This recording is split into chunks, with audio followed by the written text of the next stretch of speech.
Le YWCA a commencé une campagne de financement Here for Her, ici pour elle, dans le but ultime d'amasser 5 millions de dollars. Et ça, c'est pour pouvoir terminer la construction de leur nouveau centre qui est situé dans le quartier Cathédrale, qui vise les femmes et les enfants. Et l'objectif est de pouvoir ouvrir en septembre 2024.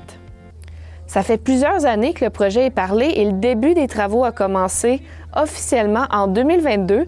Le projet était entièrement financé et prêt pour la construction.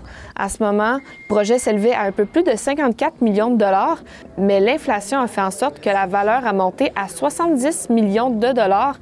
Il y a eu des dons qui ont fait en sorte que le montant restant a diminué, mais il reste tout de même qu'il manque 5 millions de dollars à la somme finale. La communauté peut donner sur le site au nom de la campagne. Avez-vous vu le panneau publicitaire de recrutement d'enseignants qui est proche de l'autoroute à Saskatoon? C'est une campagne de recrutement chapeautée par la Fédération des conseils scolaires francophones de l'Alberta et ces publicités visent directement les enseignants francophones de la Saskatchewan. On y trouve un site Internet qui présente tous les attraits de l'Alberta, des témoignages d'enseignants qui ont déménagé en province et aussi les différentes offres d'emploi de tous les types. Maintenant, on peut se poser la question, quelle est l'idée derrière cette campagne publicitaire et qu'en pensent les enseignants de la Saskatchewan? Les journalistes tenteront de trouver les réponses à ces questions au courant de la journée. Un jeune Saskatchewanais de 10 ans s'est qualifié pour les finales du Bright Challenge. Azaya Gauthier de Martinsville, au nord de Saskatoon, fait partie des 10 meilleurs à l'international.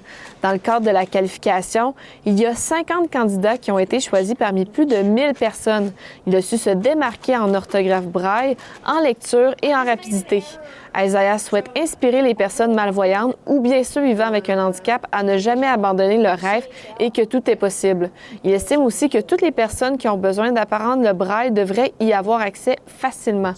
La prochaine étape, la finale de la compétition internationale du Bright Challenge qui aura lieu du 21 au 23 juin à Los Angeles. Voilà, c'est ce qui conclut notre vidéo journal pour aujourd'hui. Vous pouvez télécharger l'appli Info ou consulter notre site web pour plus d'informations sur les nouvelles qui ont été présentées. Sur ce, je vous laisse sur les images des chefs du parc Wascana qui sont de retour pour une 3e année. Je le rappelle, c'est un projet pilote qui a pour but de lutter contre les plantes invasives. Alors sur ce, je vous souhaite une bonne journée et on se retrouve demain.